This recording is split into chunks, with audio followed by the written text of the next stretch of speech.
This video I'll discuss with you the reinforcement details of a slab type combined footing.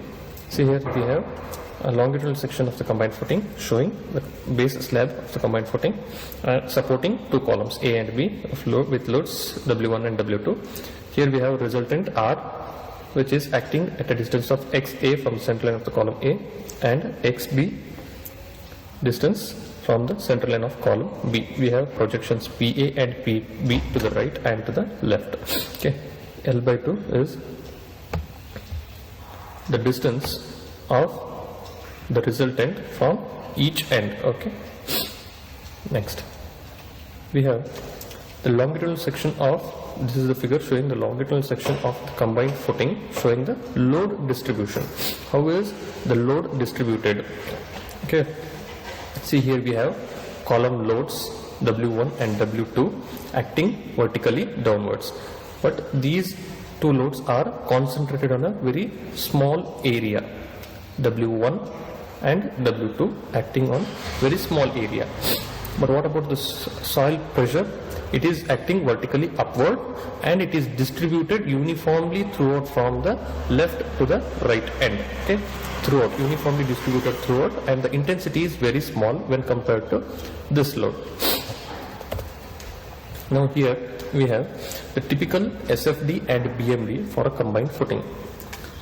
This is the horizontal line and two vertical loads. This figure shows the maximum and minimum points, minimum shear force values for a typical combined footing. Okay, and this figure shows the maximum positive and negative bending moments, positive moment and negative bending moments. Okay, typical BMD drawing for a combined footing. So this shows, from this we can get to know where all we need to provide reinforcement details or reinforcement. Okay, see, here we have a figure showing the longitudinal section of combined footing with elastic behavior. How does the combined footing, how does the footing bend when subjected to, or deforms when subjected to vertical downward forces? Okay, see, here we have two columns. The force from the columns, or the load from the column, is concentrated, whereas the load from the net pressure upwards from the soil is distributed evenly. Here we have a cantilever portion to the left of column A, where there is no vertical downward forces, only upward forces are there, which tries to bend this footing base slab upwards. So this acts in the form of a cantilever. The same is for cantilever portion projection towards the right of column B as well. There is no vertical downward forces, only upward forces are there, which try to bend this base slab upwards. This acts in the form of a cantilever, or this behaves in the form of a cantilever. This is the way how it bends. So when this happens, we can see the tension zone coming at the bottom of the cantilever portion. See, here we have tension. Since this is in the form of cantilever, here we have tension. Okay, and at the right cantilever portion, right projection, also we have tension at the bottom. Okay, but what happens to the middle portion, that is the portion in between the two columns?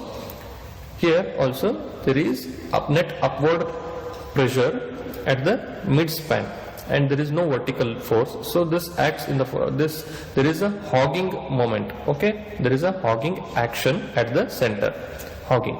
So this tries to deform in this fashion, hogging fashion. So what happens here? We have tension at the top. Okay, in the cantilever portion we had tension at the bottom, but in the mid span we have tension at the top. So this red line indicates the region where there is tensile stresses. Okay, so we need to provide reinforcement, main reinforcement in this area.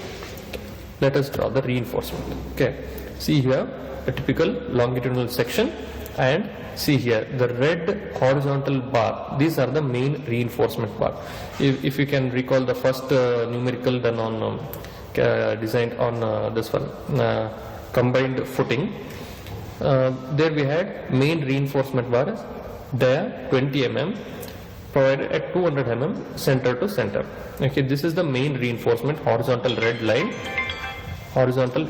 main reinforcement given, provided dia 20 mm at 200 mm center to center. Okay, then the same has been provided at the bottom of the projections as well, to the left and to the right.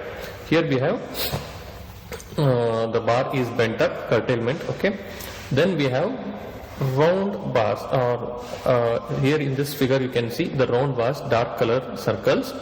Those are nothing but the distribution bar. We had calculated the distribution bars we had got some AST, and for that we had provided dia 12 mm bars. So we had got a spacing of 150 mm center to center. Okay, in this way you will provide the reinforcement for a combined footing. This is a typical diagram. Okay, here we have tension at the top between the two columns and tension at the bottom near the projections, and the red and the black dotted bars are distribution bars. Okay, this is the typical longitudinal section. And coming to the plan, we have two parts. See here, this is the top part of a base slab, this is the bottom part. In the top part you can see the reinforcement will be mainly at the center, and in the bottom part the reinforcement will be maximum, main reinforcement will be at the projections. Here we will have only extension bars. Blue color line you can see, these are the extension bars. Okay, see here you will have curtailment, so half of the bars will be curtailed. Okay, the remaining half will only go through straight. See here you have slab top plan, that is top part of the base slab reinforcement details. You have main bars, red color main bars, they run from the left end to the only to the column bottom. Okay, bottom of the right column. Okay, till here. From this part to this part, they will not run throughout this cantilever portion because we do not have tensile stresses at this part. So the main reinforcement run only up to here, and these are the only extension of this bars. 50% of the bars will be curtailed down. Okay, and this black line vertical, these are the distribution bars. Okay, now we have slab bottom plan reinforcement details here. Here we have main reinforcement running in the cantilever part.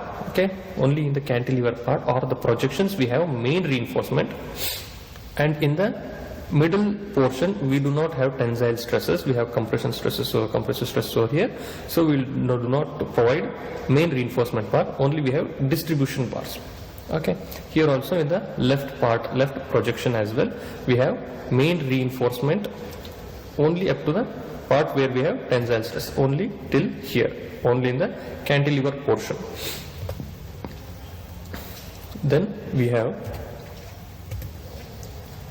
reinforcement bars only in this projection area and distribution bars throughout.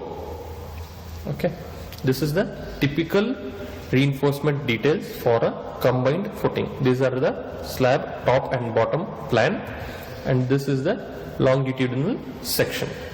Hope you have understood.